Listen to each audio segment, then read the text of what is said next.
Baie-Saint-Paul a tenu son 8e conseil de ville de l'année lors de la séance ordinaire du 18 août dernier. Donc, bonsoir, bienvenue à cette séance du conseil municipal de la ville de Baie-Saint-Paul. Pour débuter, je vais demander à notre greffier et directeur général adjoint, M. Émilien Bouchard, de procéder, s'il vous plaît, à la lecture de l'ordre du jour. Avis vous est par les présentes données par le sous-signé greffier de la municipalité qu'une séance ordinaire se tiendra le lundi 18 août à compter de 19h à l'endroit désigné, soit au 15 rue Forgette, Baie-Saint-Paul. Les sujets traités seront les suivants, à savoir en ouverture de la séance, en B, adoption de l'ordre du jour, en C, lecture au dépôt des minutes, en D, règlement. 1. Consultation publique portant sur la demande de dérogation mineure D 2025-19 pour le 4 Place de l'Église, suivi de son adoption s'il y a lieu. En 3. Consultation publique portant sur la demande de dérogation mineure D 2025-20 pour le lot 6 478 885 boulevard Monsignor de Laval, suivi en 4 de son adoption s'il y a lieu. En 5, consultation publique portant sur la demande de dérogation mineure D 2025-21 pour le 88 chemin Saint-Laurent, suivi en 6 de son adoption s'il y a lieu. En 7, consultation publique portant sur la demande de dérogation mineure D 2025-22 pour le 54 rue du Suroît, suivi en 8 de son adoption s'il y a lieu. En 9, consultation publique portant sur la demande de dérogation mineure D 2025-23 pour le 935 boulevard Monsignor de Laval, suivi de son adoption s'il y a lieu.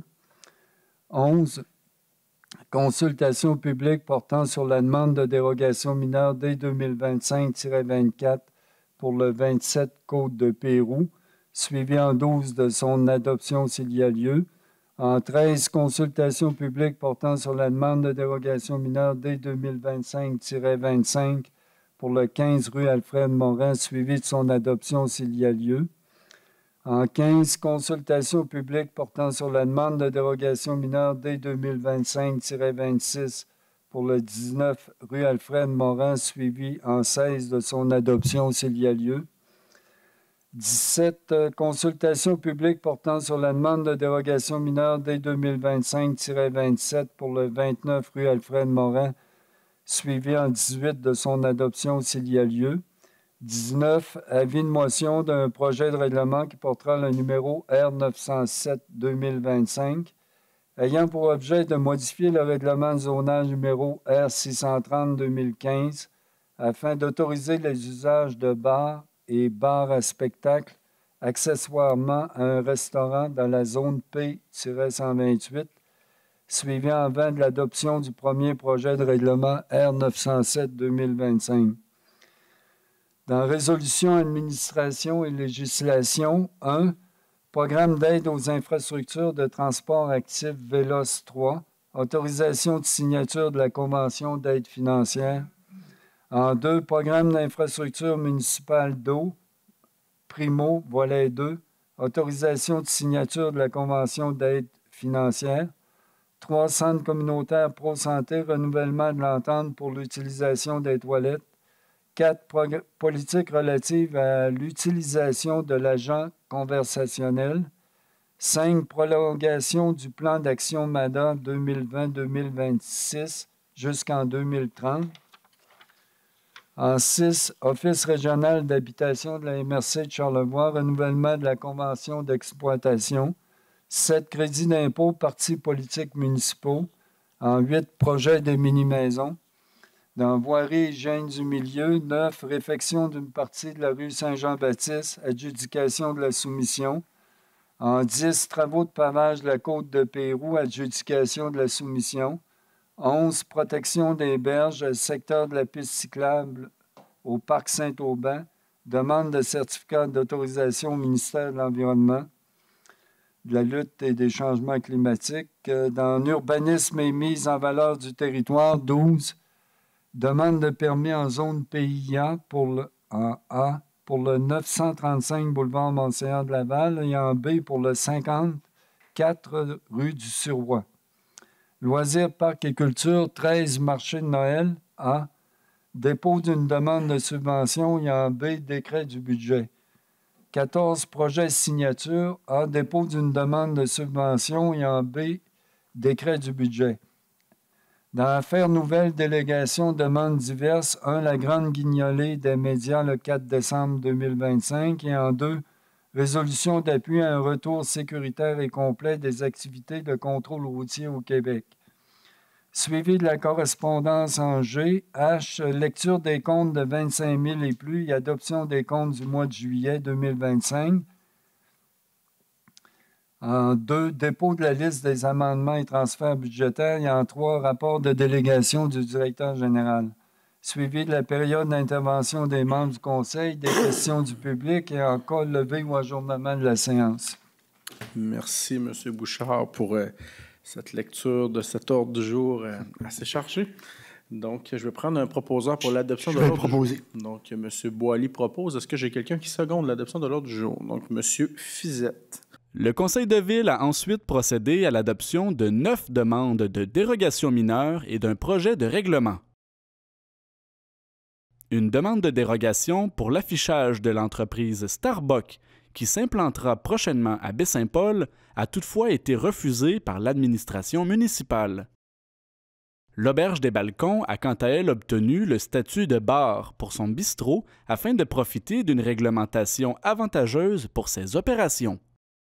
En D1, dans la section Règlement, consultation publique portant sur la demande de dérogation mineure D 2025-19, c'est le 4 place de l'Église. C'est pour autoriser l'implantation d'une génératrice à 1,15 mètres de la ligne arrière du terrain, alors que le règlement prescrit une distance minimale de 2 mètres de toute ligne de terrain. Les raisons qui sont invoquées par le requérant, c'est pour avoir un emplacement qui soit optimal. Également, la partie visible du stationnement de l'église sera cachée par un écran de type clôture en bois de 1,1 mètre avec aménagement paysager de plantes vivaces. La dérogation ne devrait pas non plus le porter préjudice aux propriétaires des immeubles voisins de leur droit de propriété. Le comité consultatif d'urbanisme recommande au conseil municipal d'accorder la dite dérogation. Donc, on est en consultation publique. Est-ce qu'il y avait des gens ici présents dans cette enceinte qui voulaient s'exprimer sur ce sujet? Non. Est-ce qu'on avait eu des commentaires au préalable, M. Bouchard?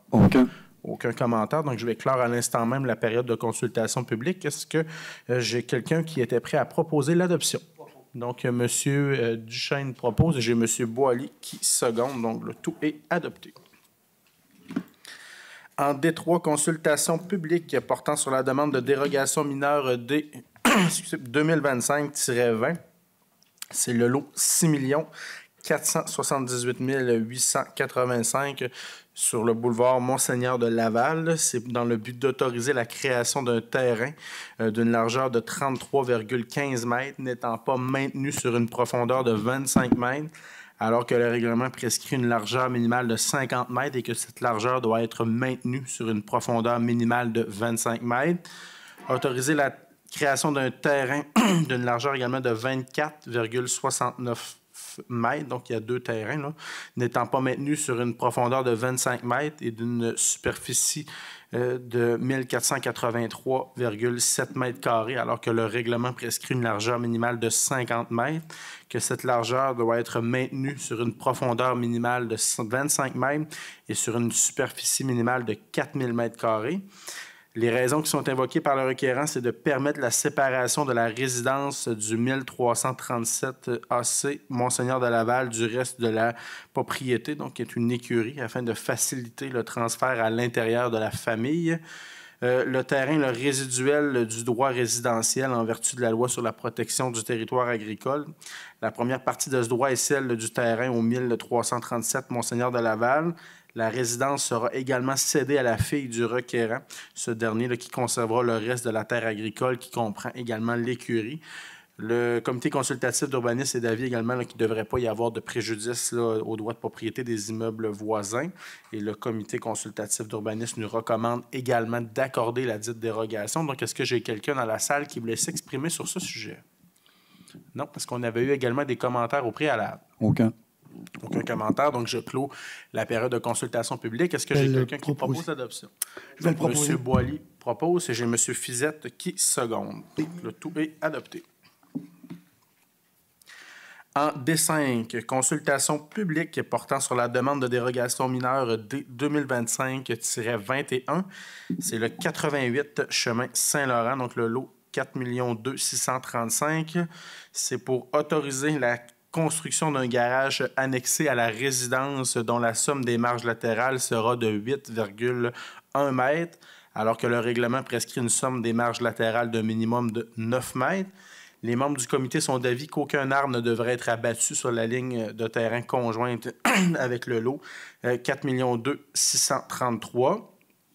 La dérogation mineure, là, si elle est adoptée, ne devrait pas non plus porter préjudice là, aux propriétaires voisins. Le comité consultatif d'urbanisme nous recommande d'accorder conditionnellement la dérogation là, en autant qu'aucun abattage d'arbres sur la ligne de terrain conjointe avec le lot là, 4 633 000. On est en consultation publique. Est-ce que j'avais des gens dans la salle là, qui voulaient s'exprimer sur ce sujet?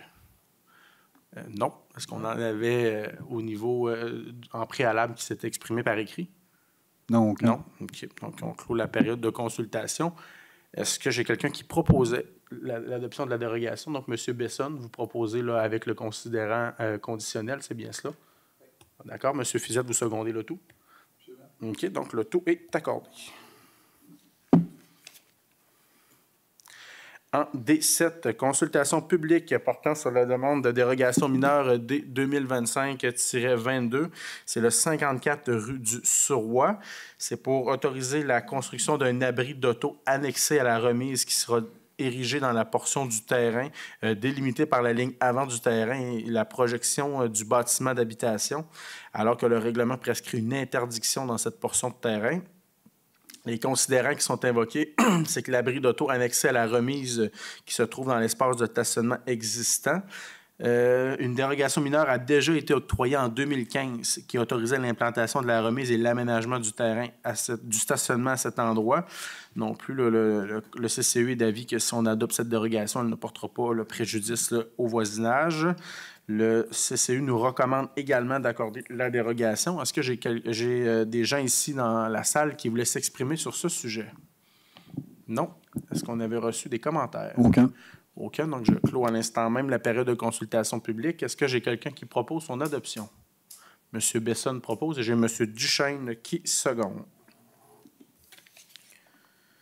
En D9, consultation publique portant sur la demande de dérogation mineure D 2025-23 pour le 935 boulevard Monseigneur de Laval. C'est pour autoriser 3 enseignes commerciales appliquées pour la fonction individuelle alors que le règlement prescrit un minimum de 2 enseignes appliquées.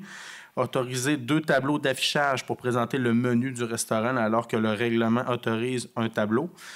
Autorisé pour les 2 tableaux d'affichage de menu des superficies respectives de 0,77 m² et de 2,62 m², alors que le règlement prescrit une superficie maximale de 0,75 m² pour un tableau d'affichage. Donc, là, pour ceux et celles qui se demandent, c'est pour le Starbucks là, qui va ouvrir dans les prochaines semaines.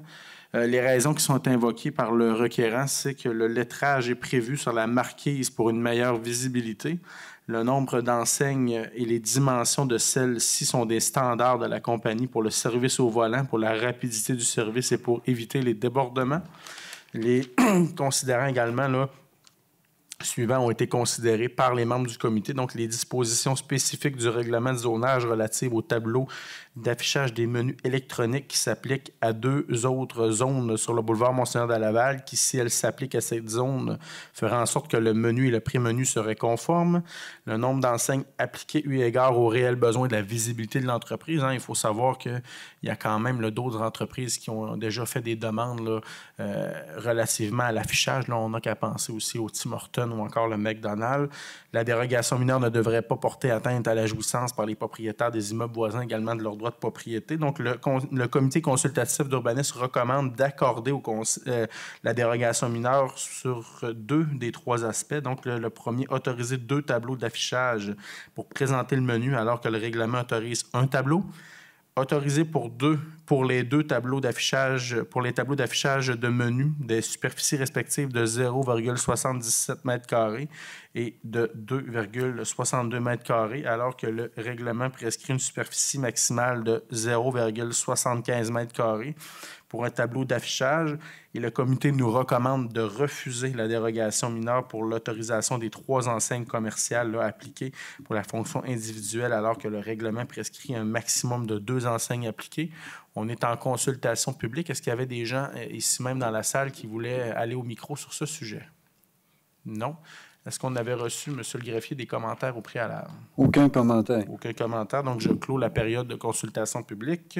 Est-ce que j'ai quelqu'un qui propose l'adoption de la dérogation? Je le propose. Tel que proposé. Tel que proposé, oui. Parfait. Est-ce que j'ai quelqu'un qui seconde? J'ai M. Ménard. Donc, le tout est adopté. En D11, consultation publique portant sur la demande de dérogation mineure D2025-24. Donc, c'est pour le 27 Côte de Pérou. C'est pour autoriser l'agrandissement de la résidence dont la marge de recul avant sera de 4,26 mètres, alors que le règlement prescrit une marge avant minimale de 6 mètres. Les considérants également qui sont invoqués, c'est la marge avant actuelle est à 4,26 mètres, là, qui est un droit acquis. Le règlement de zonage comporte des normes relatives à l'agrandissement d'un bâtiment dont la marge est dérogatoire. La limite est de 50 % de la longueur de la façade concernée. La limite de 50 % est excédée, sauf que l'agrandissement n'empiétera pas davantage dans la marge actuelle. La dérogation ne portera pas non plus le préjudice aux propriétaires voisins. Le CCE recommande d'accorder la dérogation mineure. Donc, est-ce que j'ai quelqu'un dans la salle qui voulait s'exprimer sur ce sujet? Oui.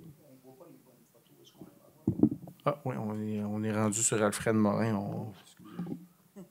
On a un petit pépin technique. Oui, merci. C'est une bonne observation. Là, je pense qu'on a les bonnes photos qui sont projetées à l'écran. C'était un petit test pour voir si les gens suivaient bien.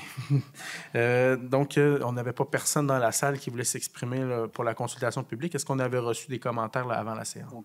Aucun commentaire. Donc, je clôt la période de consultation publique. Est-ce que j'ai quelqu'un qui propose son adoption? Je vais le proposer, moi. J'ai M. Boily qui propose. Je pense que j'avais Mme Bouchard aussi qui seconde. Merci. En D13, consultation publique portant sur la demande de dérogation mineure D2025-25. Donc, c'est pour le 15 rue Alfred Morin.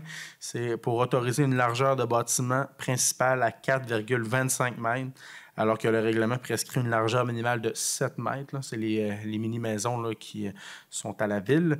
Donc, les raisons qui sont invoquées, c'est les angles d'orientation des bâtiments après relevé d'arpentage s'avèrent être inférieurs à 45 degrés, soit respectivement 38 et 39 degrés. En raison de cela, la largeur minimale d'un bâtiment en vertu du règlement de zonage doit être mesurée sur les façades les plus courtes. La vente de ces maisons est prévue. Le règlement sera modifié pour les prochaines maisons là, à être implantées. Également, il n'y aura pas là, de préjudice pour le voisinage. Donc, le CCE recommande d'accorder la dérogation. Est-ce qu'il y avait des gens présents dans la salle qui aimeraient s'exprimer sur ce sujet? Non. Est-ce qu'il y avait des commentaires au préalable? Aucun. Aucun. Donc, je clôt la période de consultation publique. Est-ce que j'ai quelqu'un qui propose l'adoption? M. Duchesne et j'ai M. Fizette qui seconde.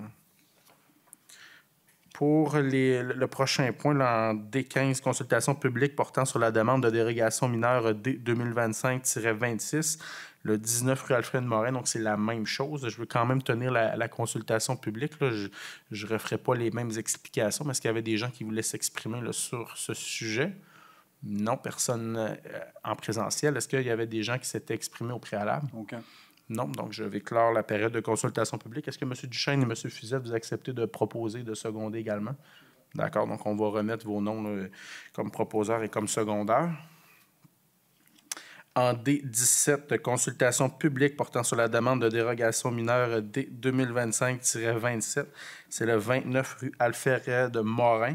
Donc, ça aussi, ça ressemble un petit peu. Donc, je vais quand même le lire puisqu'il y a quelques éléments qui sont différents. Donc, c'est pour autoriser une largeur de bâtiment principal à 2,62 mètres, alors que le règlement prescrit une largeur minimale de 7 mètres. Autoriser une marge avant de 3,30 mètres alors que le règlement prescrit une marge avant minimale de 4 mètres. Autoriser une marge arrière de 2,35 mètres alors que le règlement prescrit une marge arrière minimale de 4 mètres. Autoriser la profondeur du terrain à 18,85 mètres, alors que le règlement prescrit une profondeur minimale de 20 mètres. Les raisons qui sont invoquées, c'est l'angle d'orientation du bâtiment également, là, après les relevés d'arpentage qui étaient là, inférieurs à 45 degrés. La situation du bâtiment se doit également d'être régularisée pour d'éventuels contrats de vente. Tout ça, c'est la mini-maison là, qui est occupée là, par le CIUS de la capitale nationale où des employés là, y sont hébergés. On me parle aussi qu'il n'y aurait pas là, de préjudice là, pour les propriétaires des immeubles voisins. Le CCU recommande d'accorder cette dérogation. Donc, est-ce qu'il y a des gens qui sont présents dans la salle qui voulaient s'exprimer sur ce point? Non. Est-ce qu'on avait eu des commentaires au préalable? Aucun commentaire. Aucun. Donc, je clôt la période de consultation publique. Est-ce que j'ai un proposeur? Donc, j'ai M. Ménard et j'ai M. Besson qui seconde. D18, adoption de la dérogation. Mineur, oui, ça c'est correct. Parfait. En D19, avis de motion d'un projet de règlement qui portera le numéro R907-2025 ayant pour objet de modifier le règlement de zonage numéro R630-2015 afin d'autoriser les usages de bars et de bars à spectacle, accessoirement un restaurant dans la zone P-128. Il y a beaucoup de choses dans cette phrase-là. Hein. C'est pour Maison Mère, donc l'auberge des balcons. Actuellement, là, le permis là, que détient l'auberge des balcons est un permis de restaurant avec vente d'alcool, donc ce qui les oblige à toujours avoir un service de cuisine là, qui est en opération pour vendre de l'alcool. Donc, s'ils ferment, par exemple, à 2 heures du matin, il doit y avoir là, une cuisine jusqu'à 2 heures du matin, puisqu'ils ne peuvent pas là, vendre d'alcool là, si le restaurant est fermé. Là. Ça, c'est des règles là, au niveau du gouvernement du Québec là, par la Régie des alcools, des courses et des jeux. Et je ne vous cacherai pas qu'en fin de soirée comme ça, il n'y a pas beaucoup de demandes là, pour la cuisine. Et on a quand même, dans les dernières années, là, demandé à l'auberge des balcons de faire des efforts au niveau financier pour que ces derniers là, soient en mesure là, d'acquitter les frais là, de leur bail commercial, tout ça là, auprès de Maison Mère qui appartient à la ville. Donc, lorsqu'ils viennent nous voir et nous dire on aimerait ça là, rationaliser les dépenses et que notre personnel de cuisine là, puisse terminer plus tôt en soirée que de devoir demeurer sur place là, jusqu'à la fin des opérations et qu'ils vendent très peu là, de souper de lasagne ou en autres menus là, à minuit. Donc, on trouve qu'ils ont raison. Il n'y aura pas non plus de changement. Il y a déjà des spectacles qui ont cours à l'auberge des balcons. Ça sera la même programmation. Ils ne fermeront pas plus tard non plus. Donc, c'est vraiment différent. Et ils auront aussi là, à s'assurer de respecter les différentes normes provinciales, entre autres là, la gestion là, de la clientèle, puisque lorsqu'on devient un bar, c'est clair que les jeunes de moins de 18 ans, là, après certaines heures, tout ça, ne peuvent pas entrer. Il y a quand même là, de la réglementation là, qui s'applique ainsi. Donc, ce soir, là, comme conseil, là, on vient déposer un avis de motion, puis on vient adopter là, un premier projet de règlement à ce niveau-là. Donc, est-ce que j'ai quelqu'un qui dépose l'avis de motion? Donc, j'ai Mme Bouchard. Donc, comme vous déposez l'avis de motion, je vais vous prendre comme proposeur du premier projet de règlement. Est-ce que j'ai quelqu'un qui seconde le tout? Donc, j'ai M. Ménard. Au point de l'ordre du jour portant sur l'administration et la législation, 8 résolutions ont été adoptées. Différentes ententes avec le Centre communautaire Pro-Santé et l'Office régional d'habitation ont été renouvelées. On y apprenait également que les mini-maisons de la rue Alfred-Morin seront mises en vente prochainement par la Ville et que les citoyens qui souhaiteraient acquérir une propriété devront s'inscrire à un tirage au sort. En E, résolution, administration et législation, programme d'aide aux infrastructures de transport actif Vélos 3, autorisation de signature de la convention d'aide financière. Donc, c'est la piste cyclable là, qui est dans le secteur là, de la coop santé là, qui a été construite là, par Construction MP. On est à sécuriser le réseau cyclable dans ce secteur-là. Il y a eu une aide financière aussi là, du ministère des Transports et de la Mobilité durable dans un programme là, pour les voies cyclables là, qui vient rembourser 50% là, des travaux. Donc, c'est un montant là, total là, qui est de 74 250. Donc, il y a un 37 125 là, qui nous provient du gouvernement québécois et un autre 37 125 là, qui est déboursé à même les fonds de la Ville. Et au niveau des fonds de la Ville, on prend ça sur un fonds de roulement. Là. Donc, lorsqu'on parle tout le temps du fonds de roulement, là, si on vient se prêter là, de l'argent à nous-mêmes, là, il n'y a pas de règlement d'emprunt là, qui sont effectués pour ce tel montant. Donc, est-ce que j'ai quelqu'un qui en fait la proposition? Donc, c'est un fonds de roulement là, de 5 ans. Est-ce que j'ai quelqu'un qui en fait la proposition? Oui. J'ai M. Fizette et j'ai M. Boily qui seconde. En E2, programme d'infrastructure municipale d'eau primo, volet 2, autorisation de signature de la convention d'aide financière.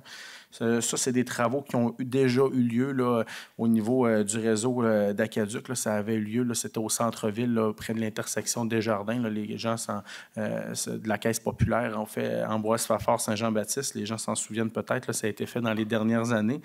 Les travaux ont été faits. Et là, il y a une possibilité de subvention là, par le gouvernement québécois de 70 là, aussi là, par le ministère. Ça, c'est des Affaires municipales et de l'habitation. Donc, ça apparaît lorsqu'on a quand même là, des aides financières. C'est un projet là, qui était de 273 596 $ et on en a là, près de 144 000 $ qui sont subventionnés par cette subvention-là. Il y avait eu aussi un 20 613 $ par le ministère des Transports. Donc, sur le 273 596, le résiduel de la ville, au final, là, sera de 109 000 $, puisque le tout là, sera subventionné là, par le ministère des Affaires municipales et de l'Habitation. Donc, c'est pour autoriser le maire, là, moi-même, à signer la convention avec le ministère des Affaires municipales. Est-ce que j'ai quelqu'un qui en fait la proposition? Donc, j'ai M. Fizette et j'ai M. Duchesne qui seconde.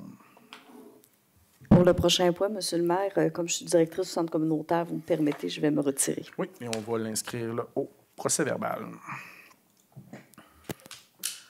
Donc, pour le point E3, centre communautaire pro-santé, renouvellement de l'entente pour l'utilisation des toilettes. Comme vous le savez, hein, le centre communautaire pro-santé dispose de 5 toilettes là, qui sont offertes là, qui sont à la population de Baie-Saint-Paul et aussi là, aux différents touristes qui viennent nous voir durant l'année. L'horaire de l'ouverture des toilettes est ajusté en fonction des moments de l'année. On comprendra qu'au printemps, les heures d'ouverture sont moindres, alors qu'ici, là, en période estivale, les toilettes sont ouvertes là, avec un horaire le plus élargi. On a un montant là, dans 2026 de 24 645 $ qui est déboursé, qui sera aussi haussé de 2,5 % en 2027 pour 25 261 $ et en 2028 de 25 893 $. La question des toilettes, hein, des fois, on dit hey, ça coûte cher les toilettes. C'est vrai, mais en même temps, c'est un besoin qui est essentiel, comme on dit. Et ils sont très, très utilisés, là, les toilettes du centre communautaire. Des fois, l'été, les autobus arrivent et puis tout le monde y va en autobus pour aller à la salle de bain. Donc, c'est quand même important dans le centre-ville qu'on puisse avoir là, des toilettes qui sont en opération, des toilettes publiques. Chaque commerce du centre-ville a un rôle à jouer aussi. Hein. Chaque personne a ses toilettes pour sa clientèle. Et, des fois, quand les gens me disent qu'il n'y a pas de toilettes au centre-ville de Baie-Saint-Paul, bien ça, je ne souscris pas à ce discours-là. Puisque là, si on parle des toilettes au centre-ville de Baie-Saint-Paul, bien, il y en a quand même dans plusieurs commerces. Il y en a au centre communautaire, il y en a à l'information touristique qui est sur Saint-Jean-Baptiste. On en a ici à l'hôtel de ville sur les heures, évidemment, sur semaine. Il y en a à l'Arena, il y en a à la bibliothèque. Donc, il y en a quand même différents. Il y en a au Carrefour culturel Paul-Médéric. Il y en a quand même différents endroits. C'est sûr qu'on ne peut pas avoir des toilettes partout, là, mais je pense qu'il y a quand même une offre élargie de toilettes au centre-ville. Des fois, c'est juste de se rappeler son où, puis d'avoir une certaine là, harmonie au niveau des heures d'ouverture, puis que tout le monde là, mette l'épaule à la roue. Des fois, il y a certains commerces qui disent « Ah, moi, je n'ai pas de toilette, il faut que vous allez à tel commerce », mais je ne pense pas que c'est à un ou deux commerces d'absorber tous les besoins des gens là, qui viennent à Baie-Saint-Paul. Là, des fois, certains propriétaires de commerce, là, je ne les nommerai pas, mais ils me disent « Les autobus arrivent, puis les gens ne viennent même pas dans mon commerce, mais il y a une quarantaine de personnes qui arrivent, puis ils viennent à la salle de bain, puis après ça, ils repartent. » Fait que, je ne pense pas que c'est à un ou deux commerces d'absorber tout ça. Donc, est-ce que j'ai quelqu'un qui propose l'adoption de l'entente avec le centre communautaire pro-santé? Donc, j'ai M. Ménard, j'ai M. Fizette qui seconde. Oui, l'information et notre service des communications là, avec Mme Asselin là, travaille justement à promouvoir le tout via peut-être même là, des applications, des choses comme ça. On est à travailler là, pour toute la question là, de l'affichage et de la communication des salles de toilettes ainsi que des différents stationnements au sein du centre-ville. En E4, politique relative à l'agent conversationnel. Donc, ça, c'est en lien, on avait déployé là, au début de l'année le nouveau site Internet de la ville de Baie-Saint-Paul hein, qui a été fait à l'hiver 2025. Je crois que ça a été un bon coup. On a eu de très bons commentaires. Le site qu'on avait dans le passé était désuet, plus ou moins fonctionnel dans certains domaines et on avait également de l'information des fois qui n'était plus nécessairement très à jour. Donc, on a un très beau site web. Il reste un dernier changement là, qui sera apporté. En fait, là, il y aura un argent conversationnel, donc avec l'intelligence artificielle là, qui sera en place là, dès le mois de septembre. Donc, les gens pourront clavarder et avoir des réponses là, pour différents sujets. Par exemple, quelqu'un peut écrire. Il y a d'autres municipalités qui l'utilisent au Québec. Là. Les gens disent je recherche l'information pour avoir un permis. L'agent conversationnel va demander dans quel secteur vous restez. Il va vous dire vous êtes en zone PIA, voici la trajectoire, vous n'êtes pas, c'est tel formulaire. Quelqu'un va dire horaire de la piscine. Donc, l'horaire de la piscine va vous être donné, tout ça. Donc, ça va quand même répondre à différentes questions puis faciliter là, vos interactions au lieu des fois de chercher 15-20 minutes sur le site Internet de la ville. Donc, on a aussi, là, pour les renseignements personnels, là, on doit quand même adopter une procédure à ce niveau-là pour que la confidentialité des données là, soit respectée, tout cela. Donc, c'est vraiment l'adoption de la politique interne. Est-ce que j'ai quelqu'un qui en fait la proposition? J'ai M. Fizette et j'ai M. Boily qui seconde. En E5, prolongation du plan d'action municipalité Amis des aînés 2020-2026 jusqu'en 2030. Donc, on vient aviser le secrétariat aux aînés là, du gouvernement québécois qu'on va prolonger jusqu'en 2030 notre plan d'action. Il reste encore des mesures là, à appliquer pour qu'on puisse là, avoir un plan d'action qui soit vraiment réalisé. On est une des premières municipalités au Québec qui a eu le titre de municipalité Amis des aînés là, au tournant des années 2012. On en est bien fiers et ça permet aussi là, d'avoir des subventions qui sont alléchantes, que ce soit pour installer les différents bancs que vous avez vus là, sur le territoire, tout ça. C'est pas juste les aînés qui en profitent, mais c'est quand même un programme de subvention intéressant là, pour nos aînés. Donc, est-ce que j'ai quelqu'un qui en fait la proposition? Je vais le faire. J'ai Mme Bouchard qui propose et j'ai M. Ménard qui seconde. E6, Office régional d'habitation de la MRC de Charlevoix, renouvellement de la convention d'exploitation. Donc, c'est nos partenaires également, les gens de l'Office municipal régional d'habitation. Donc, je salue également M. Duchesne, qui est président de l'Office régional d'habitation. On se doit là, de s'engager à contribuer jusqu'à 10 % du déficit d'exploitation de la SHQ ici sur le territoire de Baie-Saint-Paul. Bien qu'on ait un office régional, on contribue exclusivement là, pour les bâtiments qui sont sur le territoire de Baie-Saint-Paul. Donc, on n'a pas à contribuer pour ce qui est sur le territoire de Saint-Urbain, de Saint-Hilarion ou encore des autres municipalités. Donc, c'est pour nous autoriser, là, soit le directeur général, son adjoint ou le maire là, à signer l'entente là, avec l'ORH. Donc, est-ce que j'ai quelqu'un qui a fait la proposition? J'ai M. Fizette et j'ai M. Ménard qui seconde. E7, crédit d'impôt, partis politiques municipaux. Donc, on vient continuer là, la démarche qui a été proposée par la municipalité de Saint-Joseph-du-Lac. On sait que le gouvernement du Québec a décidé là, dans son dernier budget qu'à partir de 2026, les crédits d'impôt là, pour ceux et celles qui contribuent là, aux partis politiques lors des campagnes électorales municipales, là, ce sera terminé. C'est déjà pas facile de se présenter aux municipales. Il y a de moins en moins de personnes qui s'y présentent. On l'a vu dans le présent mandat, là, il y a près de 10 % des élus au Québec qui ont démissionné, tout ça. Donc, ceux et celles qui veulent se présenter, des fois aussi, ça a quand même des frais lorsqu'on se présente lors des campagnes municipales, que ce soit tout le matériel promotionnel, entre autres. Là. Et on pense là, que le gouvernement là-dedans là, devrait revoir sa décision. Donc, est-ce que j'ai quelqu'un qui propose là, qu'on puisse envoyer une lettre d'appui qui sera envoyée également à notre député ainsi qu'au ministère des Affaires municipales? Donc, j'ai M. Fizette qui propose et j'ai M. Besson qui seconde.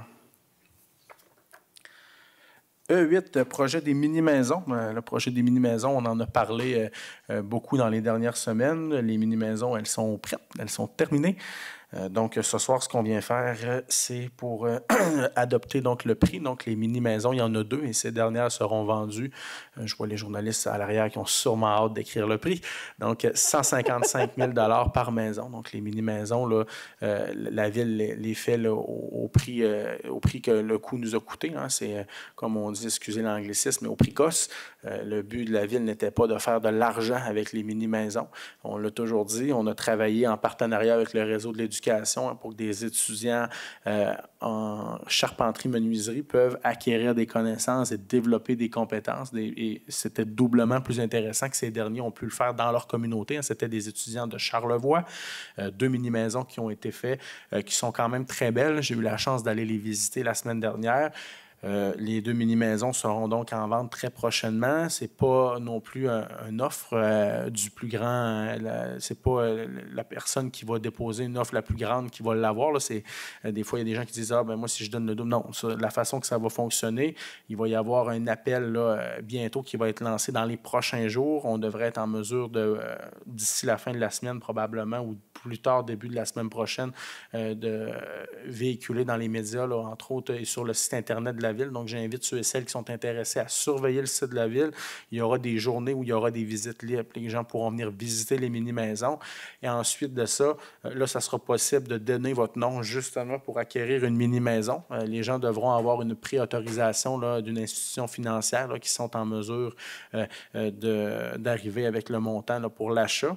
Et ensuite de ça, là, il y aura quand même quelques critères lorsque les gens viendront signer. C'est sûr qu'il y en a 2. On s'attend d'avoir plus que 2 personnes qui sont intéressées. Donc, il y aura tirage au sort par la suite pour déterminer s'il y a plus de 2 personnes qui veulent acquérir les mini-maisons. Il y aura des règles qui vont s'ajouter. Hein. Ça devra être une résidence principale. Donc, les gens ne pourront pas en faire un chalet ou en faire un pied-à-terre à Baie-Saint-Paul. Donc, ça sera vraiment là, pour avoir une résidence principale à cette maison.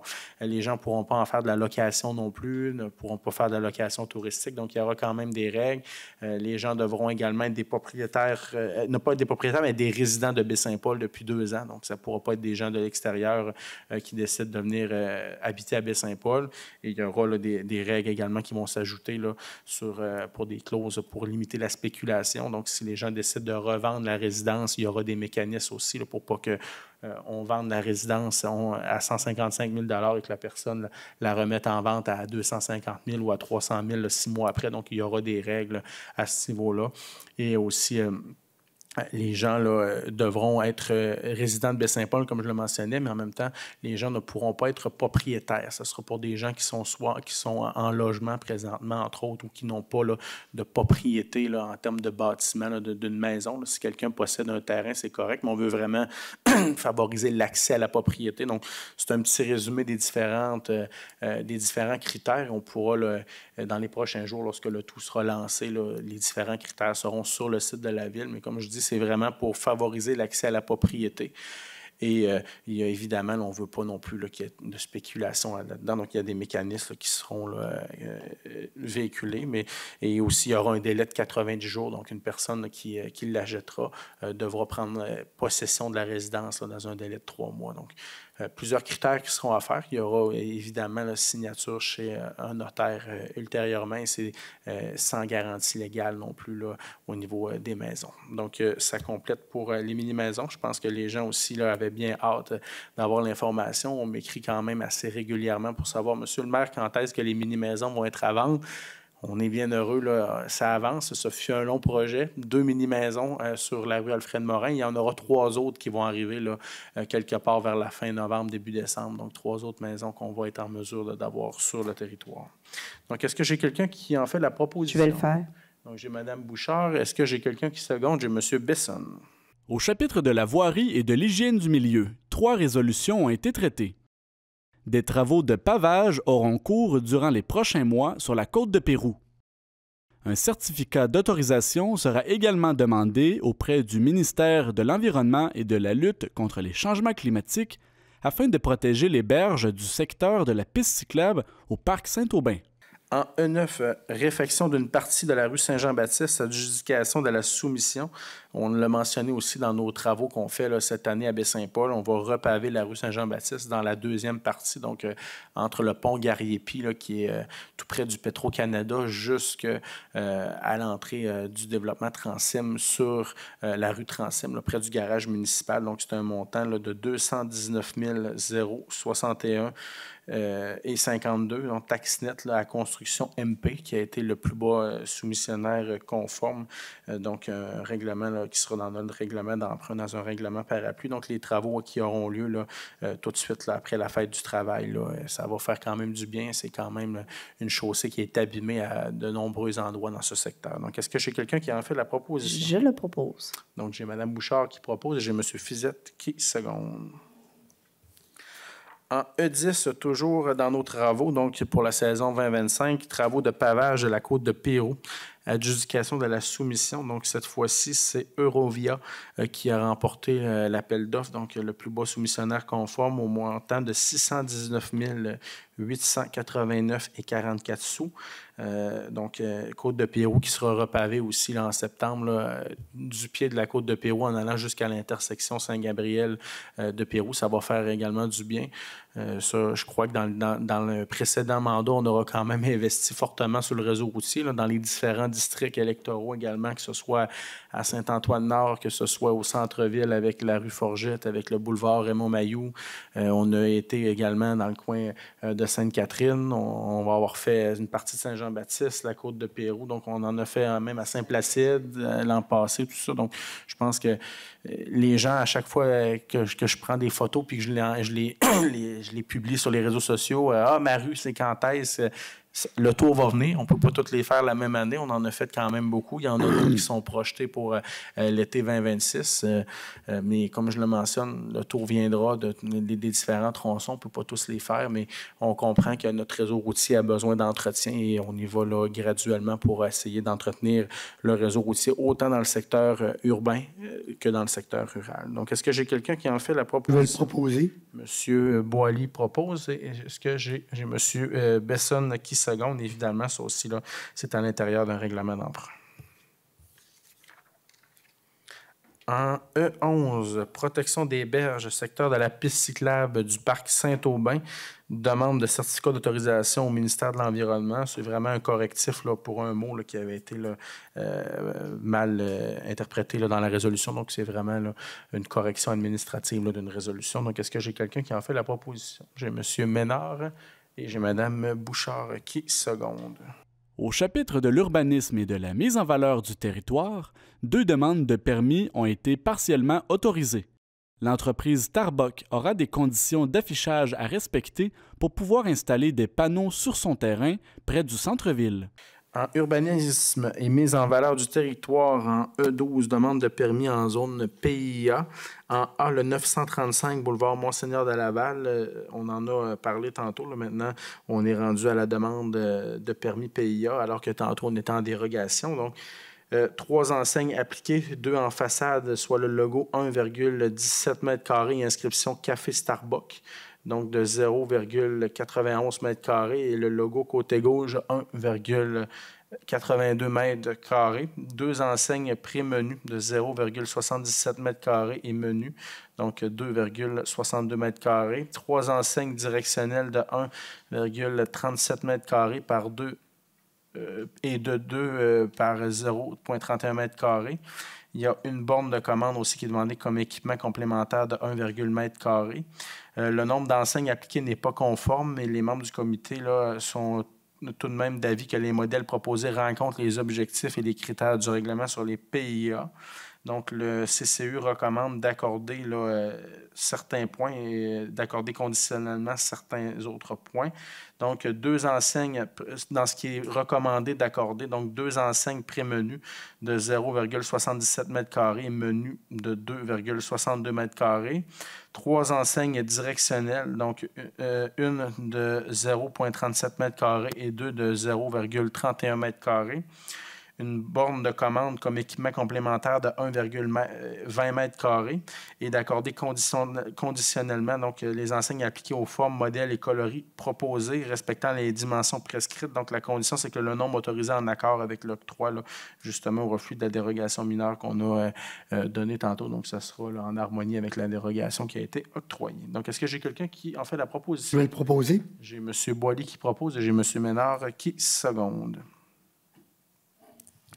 En B, pour le 54 du Suroît, donc c'est pour la construction d'un abri d'auto annexé à la remise d'une superficie de 50,96 m².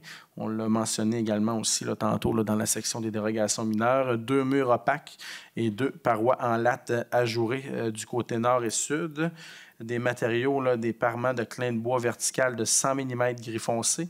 Parements de clin de bois ajourés 50 mm gris foncé. Parement de tôle métallique de couleur fusain et le CCU là, recommande d'accorder la demande de permis suivante. Donc, est-ce que j'ai quelqu'un qui propose d'octroyer le permis? J'ai M. Besson et j'ai M. Duchesne qui seconde. Au chapitre des loisirs, des parcs et de la culture, 2 demandes ont été traitées. 2 dépôts de demandes de subventions ont été autorisés pour permettre à la Ville d'organiser le marché de Noël 2025 et pour débuter les plans du projet signature de la municipalité. Loisirs, parcs et culture, en E13, le marché de Noël en A, dépôt d'une demande de subvention. Donc, c'est pour autoriser nos équipes là, du service des loisirs et de la culture à déposer une demande là, pour l'EdTech, qui est un programme avec Tourisme Charlevoix, donc pour un montant de 15 000 $. Et en B, pour un décret de budget, donc c'est un montant là, cette année. On se souvient que la Ville de Baie-Saint-Paul va organiser le marché de Noël. L'Association des gens d'affaires qui l'organisait dans les dernières années a cessé de l'organiser. Donc, évidemment, ils vont demeurer des partenaires de la Ville de Baie-Saint-Paul puisque c'est les représentants là, des différents commerçants qu'on a sur notre territoire, mais la Ville va l'organiser. On est en discussion aussi avec un organisme pour à partir de 2026 là, qui pourrait l'organiser là, pour quelques années. Mais pour cette année, là, c'est un montant, là, donc au lieu qu'on effectue un chèque, comme on dit, comme on faisait dans les dernières années, qu'on envoie un chèque à une organisation, mais l'argent va demeurer à la Ville, là, il l'organisera elle-même, donc c'est un montant de 65 000 $, donc un 50 000 là, qui était déjà prévu dans un montant pour les événements, et un autre 15 000 $ là, qui était dans un résiduel, donc c'est pas de l'argent dans le surplus de la Ville, c'est vraiment de l'argent qui était déjà prévu là, dans nos enveloppes de dons et commandites. Et le reste là, sera donné là, en biens et services. Donc, est-ce que j'ai quelqu'un là, qui fait les 2 propositions? On a 2 points. Donc, M. Ménard va proposer pour dépôt d'une demande de subvention et en B aussi décret du budget. Est-ce que j'ai quelqu'un qui seconde là, ces 2 demandes? M. Besson. En E14, projet signé. Puis c'est ça, là, pour la demande de subvention, c'est nos membres là, habituels de notre équipe de loisirs. E14, projet signature. Dans la dernière année, la MRC de Charlevoix nous avait demandé là, pour chaque municipalité là, qu'on pouvait y aller avec pour déterminer un projet signature de chaque municipalité. Il y a d'autres municipalités qui ont déjà débuté leur démarche. Il y avait eu des consultations publiques qui s'étaient déroulées également avec différents groupes de notre population. Et nous, ce qu'on avait décidé, c'était au niveau du carrefour culturel, là, d'y aller avec une agora à l'extérieur, d'en faire une petite place de spectacle également. C'est un projet là, que la MRC de Charlevoix là, peut subventionner autant dans la planification, comme on va le voir ce soir, et autant par la suite là, dans la réalisation du projet. Je ne peux pas parler non plus, mais il y a d'autres bailleurs de fonds qui ont été mis à profit également si le projet se réalise là, et qui vont donner des montants qui, je vous dirais, sont plus que considérables. Là. Lorsqu'il y a plusieurs zéros après le chiffre, j'appelle ça des montants considérables. Donc, c'est quand même très intéressant. On n'y va pas pour investir dans notre collectivité lorsqu'on doit tous emprunter. Donc, lorsqu'on parle, on va dire, là, de des enveloppes là, de bons montants, c'est quand même très, très, très intéressant et alléchant. Merci. Et c'est ça, ce soir, donc, on y va pour mandater pour nos équipes des loisirs et de la culture pour procéder à l'embauche de professionnels pour justement travailler un projet. Avant de mettre les pelles puis de travailler, il faut qu'on réfléchisse aussi puis regarder qu'est-ce qui est possible. Donc, on y va pour ce soir, là, ce serait un montant de 40 000 $ là, pour justement les plans et devis, tout cela, les professionnels. Il y a un montant sur le 40 000 qui est subventionné par la MRC, donc de 30 000 $. Et donc, le résiduel pour la Ville, là, dans le surplus, ça serait un montant de 10 000 $.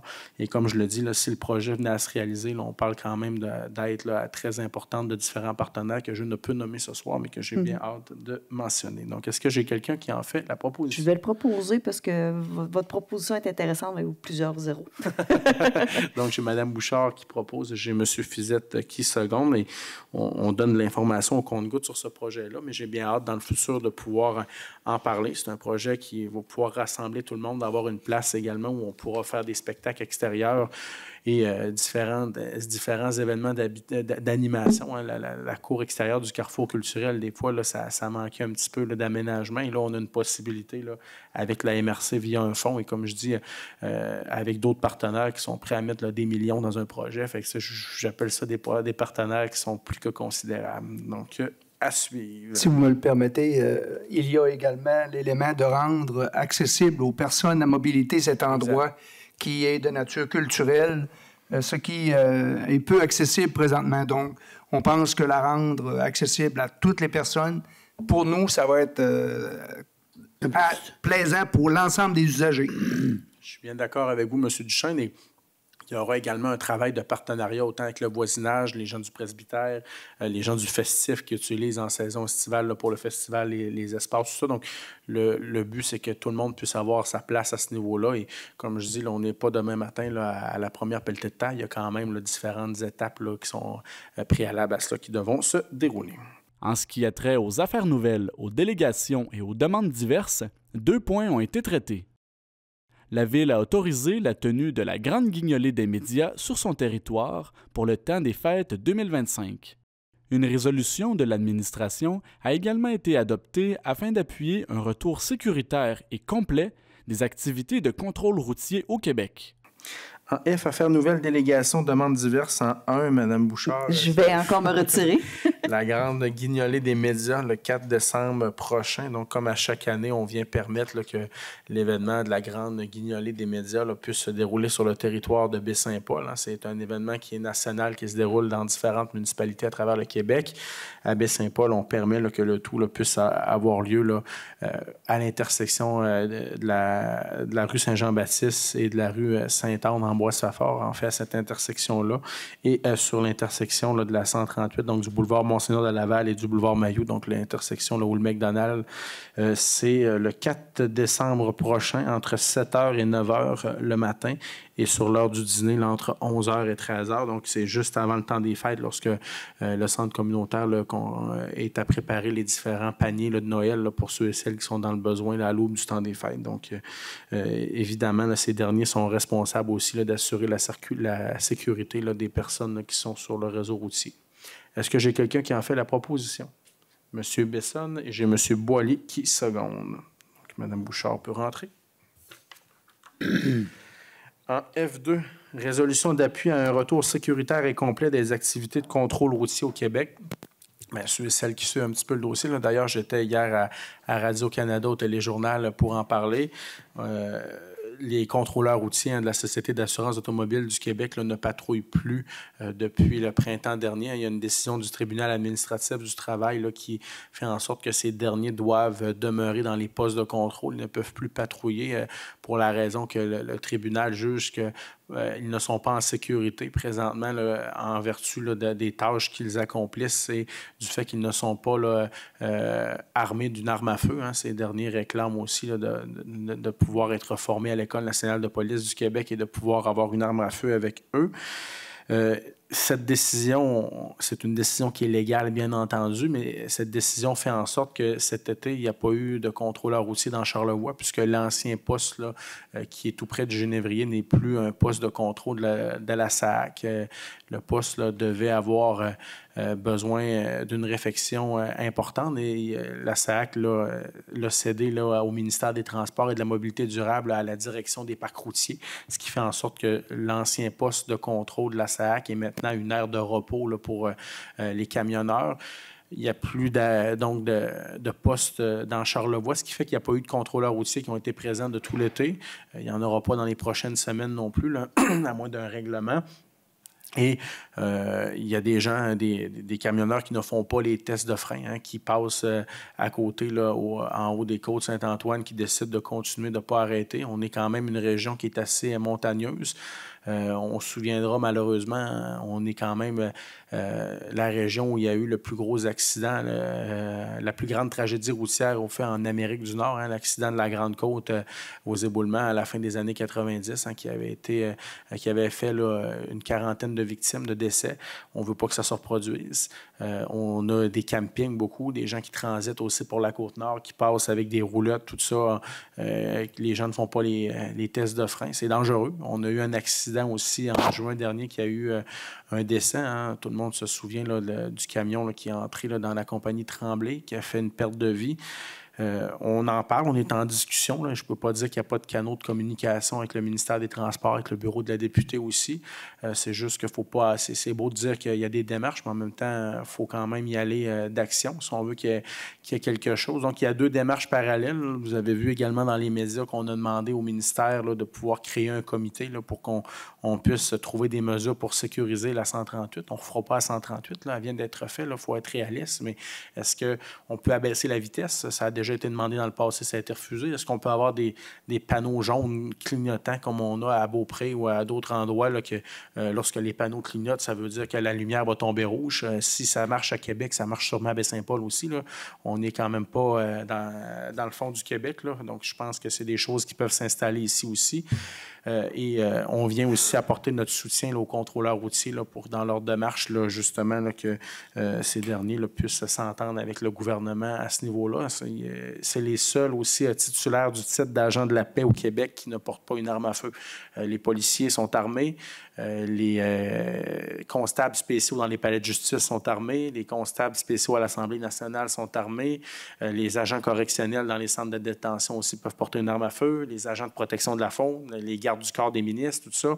Donc, s'ils ont le titre d'emploi d'agent de la paix, donc on croit qu'ils devraient pouvoir aussi porter une arme. Et en même temps, ils sont quand même là, le gouvernement et la Cour aura à trancher ça. C'est pas nous qui va trancher ça, mais des fois, dans leur tâche, lorsqu'ils ont à intercepter des camionneurs qui sont munis de plusieurs armes dans leur camion, des fois, puis des quantités de drogue, tout ça, c'est quand même une tâche là, qui peut nécessiter, on pense, là, d'avoir une arme. Mais ça, bref, ce sera au gouvernement à trancher la situation. Nous, tout ce qu'on veut, c'est qu'on espère que les contrôleurs vont revenir patrouiller dans la région de Charlevoix là, pour s'assurer qu'on soit en sécurité.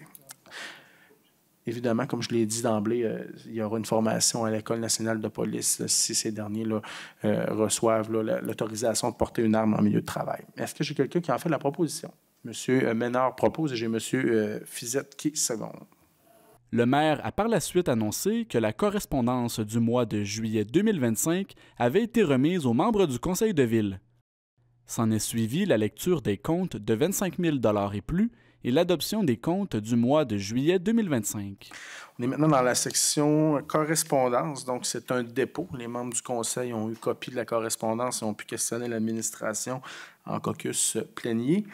En H, on serait maintenant à la lecture des comptes de 25 000 $ et plus et adoption des comptes du mois de juillet également. Là, donc, il y a le rapport également de délégation de la direction générale là, qui est inclus à ça. Donc, M. Bouchard va nous faire cette lecture. Dans le fonds d'administration, montant de 30 270 a été payé à Netbank Loisirs. C'est remboursement, subvention patineurs et remboursement des inscriptions perçues. Ensuite, un paiement de 56 250 a été fait à Alain Lemieux et Lucie Goyer dans le cadre du projet là, du ministère de la Culture, le programme là, suite aux inondations. Un montant de 38 005 $ a été fait à l'Office municipal d'habitation de Baie-Saint-Paul. C'est le versement de la contribution 2024. Un paiement à Hydro-Québec au montant de 32 374,66 fait à Hydro-Québec pour divers comptes là, de la ville à Hydro. Pour un total des chèques de 25 000, des chèques et paiements électroniques au montant de 156 899,66. Si on ajoute les paiements inférieurs à 25 000, le grand total pour le fonds d'administration pour le mois de juillet est de 426 477,12 $. Pour le fonds de dépenses en immobilisation, les paiements effectués excédant 25 000, Sylvain Plourde d'installation clôture Parc Canan au montant de 32 115,73. Cancel Québec Cité GPS Spectra SP100, ça c'est au niveau du service de travaux publics, un chèque au montant de 36 816,32. Installation sportive Agora, c'est les bandes de la patinoire extérieure en aluminium, un chèque au montant de 55 774,37, ce qui fait un total de 25 000 et plus, 182 810,91. Si on ajoute les chèques de moins de 25 000, ce qui fait dans le fonds de dépenses en immobilisation un montant de 321 046,05 $. Merci, M. Bouchard. Donc, est-ce que j'ai quelqu'un qui propose l'adoption des comptes? M. Duchesne, et j'ai M. Fizette qui seconde. Et l'autre, les amendements, c'est un dépôt. Les amendements, la liste des amendements de transfert budgétaire, c'est ça, c'est un dépôt, donc il est déposé. Ainsi que le rapport de délégation. Le rapport également de la délégation. Plusieurs conseillers municipaux ont pris la parole lors de la période d'intervention des membres du conseil. Michel Fizette s'est prononcé sur l'amélioration des routes à Baie-Saint-Paul et sur les interventions qui seront potentiellement réalisées au cours des prochains mois. Jean-François Ménard a énoncé quelques mots pour féliciter l'organisation du festif pour la tenue de sa 16e édition. Gaston Duchesne s'est pour sa part exprimé sur le symposium du Musée d'art contemporain de Baie-Saint-Paul. Ghislain Boily a conclu les interventions en invitant le public à découvrir les nouvelles expositions du Carrefour culturel Paul Médéric. Intervention des membres du conseil. Donc, M. Besson, M. Fizette. Oui, M. le maire, tout à l'heure, vous avez fait allusion notamment à l'importance qu'on accordait dans les investissements pour nos routes. Effectivement, cette année, même l'année précédente, on y a mis beaucoup pour améliorer nos infrastructures routières. Maintenant, je veux juste ici ajouter qu'il y a des petites interventions qui se montrent nécessaires là, à certains endroits, mais qui ne seront pas mises à l'oubli pour autant. Il y a des interventions qui sont en discussion présentement pour voir qu'est-ce qu'on peut. Je pense ici à des vessies de surface, des nids de poules, puis des affaissements là, qui arrivent là, de façon imprévue. Alors ça, c'est de voir apparaître des interventions à ce niveau-là. En tout cas, en autant que je suis concerné, là, je vais en discuter, soyez assurés. Merci, M. Fizette. M. Ménard. Oui, juste un petit point. Vous savez, au mois de juillet, on a eu la 16e édition du festif. Je voudrais féliciter le festif car nous avons eu une abondance de gens dans la ville de Baie-Saint-Paul. Somme toute, tout s'est bien déroulé, mais je voudrais porter une attention sur la propreté de la ville. Pendant les 4 jours qu'a duré le festif, la ville a été d'une propreté impeccable.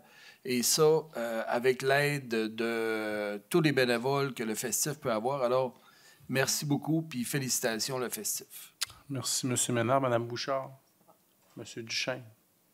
Oui, comme vous le savez, le Musée d'art contemporain, le symposium est présentement vers la fin. Ça va terminer ce dimanche. Donc, j'invite principalement nos citoyens, nos concitoyennes, à aller y faire un tour et rencontrer surtout les artistes pour voir la finalité de leur œuvre. Donc, bienvenue à tous et à tous d'aller voir cette belle activité artistique. Merci, M. Duchesne. M. Boily. Oui, merci, M. le maire. Juste pour garder un peu l'allure de l'invitation, j'inviterais quand même, mettons, les gens à aller visiter au centre Paul Médéric 3 expositions qui sont assez extraordinaires, hein, avec un photographe, M. Caron, Alain, de son prénom, qui est tout en douceur. Tout ce qu'il fait, c'est excessivement précis et doux. Puis il y a une peintre, Diane Otis, qui est au sous-sol. Elle, c'est tout en splendeur. Puis également aussi, quelque chose que je pensais pas voir, ben, je savais que ça se faisait. Des cannes de sirop d'érable décorées. Mais décorées, là, de façon assez impressionnante par rapport au côté artistique. Quand j'ai eu l'invitation, j'ai dit m'aller goûter du sirop d'érable. Ben non, c'est pour voir les cannes décorées. C'est aussi beau, puis aussi bon, également aussi intéressant à voir. Et vraiment, là, c'est tout bien fait. Puis c'est tout en minutie, puis en dextérité. Super extraordinaire. Puis également, à la bibliothèque, il y a un peintre, William Lafleur, qui est là, lui, jusqu'au 5 octobre. Monsieur Lafleur travaille pour la papeterie Saint-Gilles. Il développe un nouveau papier pour les peintres. Puis ça va permettre quand même d'avoir certaines textures. Il fait ça également dans toute sa splendeur. Puis il est très habile. Puis en plus, il est autodidacte. Donc, allez voir, ça vaut la peine et c'est assez intéressant. Puis ça fait bien, ça fait très, très bien dans le secteur de la bibliothèque pour les couleurs et l'aspect un peu culturel. Merci, M. le maire. Merci, M. Boily. Un citoyen est venu poser une question lors de cette séance du conseil municipal. Ce dernier est revenu à la charge avec une problématique de vitesse automobile dans le quartier Saint-Joseph. 2 autres citoyens sont venus questionner le maire quant au pavage de la route principale du secteur de la Petite-Martine, qui est en piteux état. Maintenant, on est rendu période d'intervention du public. Donc, je vois quelqu'un au micro à l'arrière. Donc, je vous demande, comme à l'habitude, de vous identifier et je vous laisse aller. Bonsoir, je me nomme Bernard Ouliane. Je suis résident de la rue Saint-Joseph. Est-ce qu'on entend bien le micro, par exemple? C'est correct? Oui, c'est beaucoup mieux. Alors, bonsoir, Monsieur le maire, bonsoir, Madame, bonsoir, Messieurs. Lors de la séance du mois de juillet, on est venu, un groupe de citoyens, parler un peu de la circulation qui nous semblait trop rapide dans le secteur de la rue Saint-Joseph, des Cèdres, de la voie de Saint-Pamphile. Puis, sincèrement, j'imagine que c'est un peu partout. Puis, je sais que vous m'avez déjà dit que c'est une problématique à la ville. On avait soumis des petites idées concernant des panneaux qui seraient installés, comme dans d'autres rues, dans le milieu des routes. J'ai eu une correspondance qui m'est venue du directeur général de la ville à l'effet que, il y a 2 semaines, ou peut-être un peu plus, que les panneaux seraient installés, mais qu'il n'y en avait plus pour le moment. Avez-vous une idée quand est-ce? J'ai justement vérifié ce matin. Et le gestionnaire de travaux publics me dit qu'il y a les vacances, les compagnies, des fois, l'été, tout ça, mais c'est en commande, donc le tout devrait arriver sous peu, mais j'hésite à vous donner une date pour... Non, ouais, je comprends. Mais le tout est en commande. Je comprends, OK. C'est sûr que la problématique est encore là. Nous, on souhaite que ça favorise. On en parlait aussi à la dernière séance, l'ajout du stop en haut. Ça, c'est une très bonne idée. Maintenant, me promenant par là, puis il y a des gens qui disent que les gens ne le font pas, mais ça, vous n'êtes pas responsable. Il n'y a personne qui est responsable de ça. C'est la province qui devrait assurer qu'il y ait de la surveillance un peu plus dans certains secteurs. Il y a quelques récalcitrants. Moi, je ne comprends pas qu'en 2025, il y a des gens qui circulent encore à des vitesses hautes, plus hautes que 30 km dans des petits trucs comme à Baie-Saint-Paul. Mais je tenais simplement à dire que tous les efforts que vous faites là-dessus seront bien vus par les gens de mon coin, puis j'imagine de toutes les personnes dans la ville, et peut-être qu'une descente de la circulation à 30 km serait une bonne idée. Mais je vous soumets ça comme ça. Je sais qu'il y a probablement des pour et des contre. Je ne connais pas tout le dossier, mais je voulais simplement vous souligner. Deuxième point, et celui-là, c'est vraiment avec un petit sourire, pour m'être promené passablement cet été dans certaines autres villes du Québec et dans les grandes villes, je peux vous assurer que le respect pour les personnes qui ont envie d'aller à la toilette est très grand à Baie-Saint-Paul, probablement parce qu'on fait de la bonne bière, mais c'est parce qu'à certains autres endroits, je vous avoue que des fois, c'est très pénible parce que, de un, tu es refusé dans les commerces, et de 2, il n'y en a pas d'endroit. Il faut aller à Montréal pour voir ça. C'est vraiment c'est stupéfiant. Alors, merci beaucoup. Ça me fait plaisir. Je suis d'accord avec vous sur ce fait-là aussi. On a un accueil là, exceptionnel pour les gens ici à Baie-Saint-Paul, dans Charlevoix. Je me suis promené cet été aussi là, dans d'autres régions du Québec pour mes vacances. Et de voir, des fois, là, on a de très bons commentaires. Là, les gens disent « Charlevoix, c'est du bon monde. » Je pense qu'on peut être fiers de notre région. Et sur le dossier de la circulation, comme je dis, on en parle énormément. Les dernières interactions que j'ai eues avec la Sûreté du Québec, je mentionnais à la SQ l'importance aussi de faire des opérations de sécurité routière, pas juste sur la 138 et la 362, d'en faire sur les routes municipales, dans les quartiers résidentiels, dans les chemins, tout ça. Les écoles vont débuter dans les prochains jours. Hein. L'été, on ne l'a pas vu passer, comme on dit. On va avoir là, le début des classes là, la semaine prochaine précisément, donc le retour des autobus jaunes. Il y a aussi des messages qu'on va repasser à la SQ. Il va y avoir des opérations aussi avec l'arrivée des autobus, là, des opérations radar puis des véhicules de police là, sur les routes. Donc, on ne lâche pas le morceau. On continue justement à passer le message. Puis, comme je l'ai dit, des fois, quand vous savez c'est qui les récalcitrants, mais de ne pas avoir peur des fois là, de les dénoncer à la Sûreté du Québec, ça arrive que des fois, il y en a qui ont des petites visites. Puis on l'a organisé moi-même dans les dernières années. Il y a des gens qui m'ont dit c'est les mêmes personnes qui ne font pas leur stop, puis leurs arrêts, pour être en bon français, et qui passent à telle heure à tous les jours. Ben, on a dit à la Sûreté du Québec, mais allez à telle place à telle heure, ils vont passer. Puis comme de fait, à telle heure, à telle place, ils ont passé, puis ils n'ont pas fait leurs arrêts. paraît. Fait il y a eu les petits gyrophares bleus et rouges qui se sont allumés, puis les personnes se sont vues là, en prime octroyer une contravention avec quelques points de démérite. Donc, sur ça, oui, on a une prochaine personne. Donc, même chose, je vous demande de vous identifier, s'il vous plaît. Bonjour, M. le maire. Je m'appelle Mario Boivin. Je demeure dans Petite-Martine. On aimerait avoir une réponse, savoir quand est-ce que le pavage va être refait dans ce coin-là, parce que là, c'est vraiment pas drôle. C'est une très bonne question. Honnêtement, on avait cette année planifié là, de pouvoir faire des travaux dans le secteur de la Petite-Martine. La subvention qu'on avait demandée au niveau là, du gouvernement du Québec ne nous a pas été octroyée. Donc, ça a fait de revoir nos plans, mais c'est sûr que c'est dans les prochains secteurs là, où on va faire des travaux, c'est clair. Là. Pour y être passé là, dans les derniers mois, et je pense qu'il n'y a pas une semaine qu'on ne s'en fait pas parler. Là. Donc, oui, au niveau du secteur de la Petite-Martine, il est prévu d'apporter des correctifs, mais malheureusement, je ne peux pas vous donner ce soir le d'échéancier, mais comme je vous dis, c'est dans les prochains secteurs là, auxquels on travaille. Déjà, nos équipes d'ingénieurs à l'Hôtel de Ville sont sur le dossier pour nous préparer quelque chose. Pensez-vous que ça peut être refait cette année? Pour l'automne 2025, ça serait difficile. Là, fort probablement que le tout va aller en 2026. OK. OK, merci.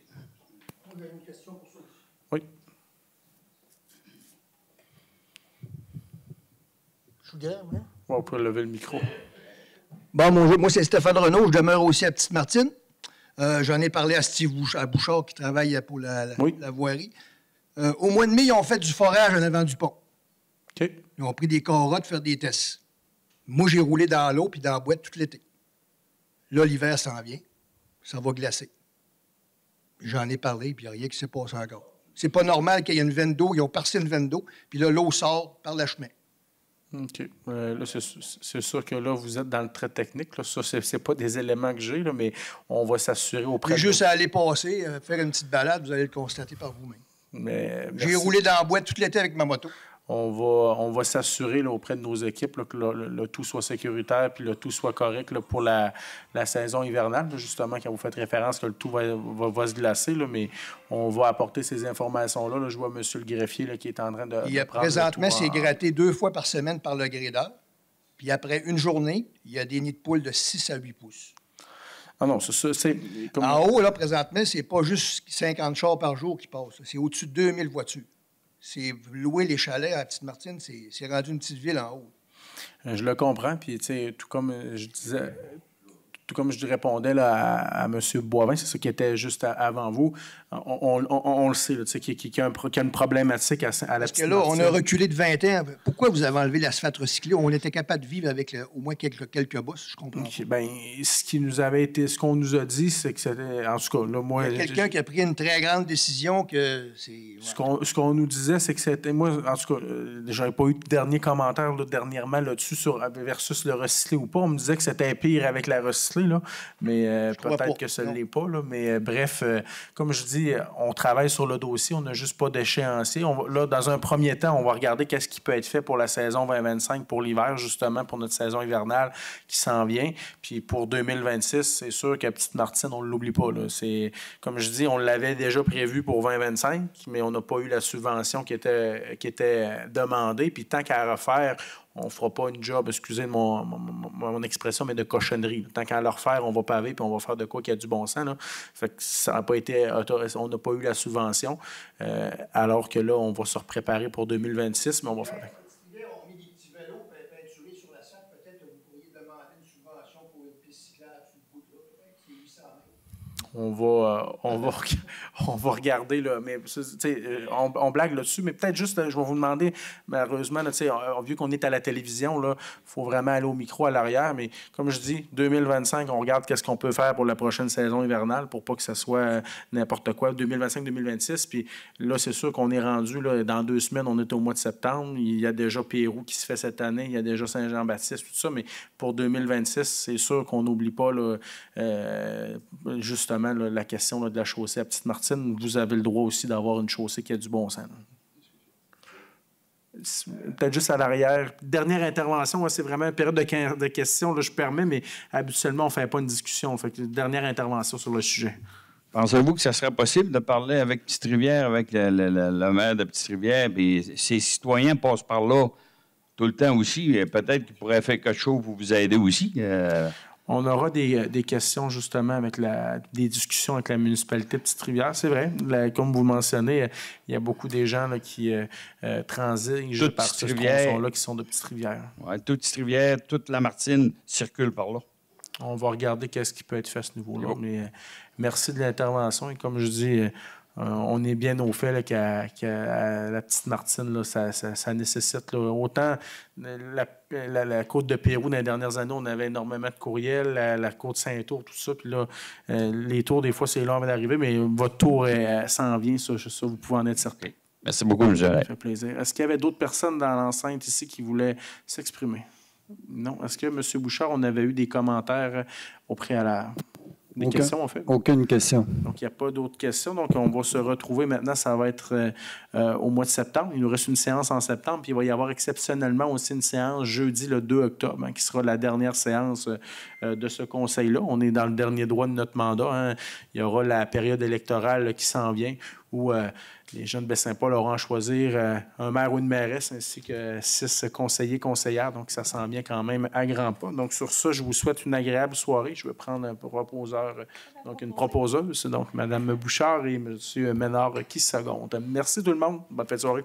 La prochaine séance ordinaire du Conseil de ville de Baie-Saint-Paul se tiendra le lundi 8 septembre 2025.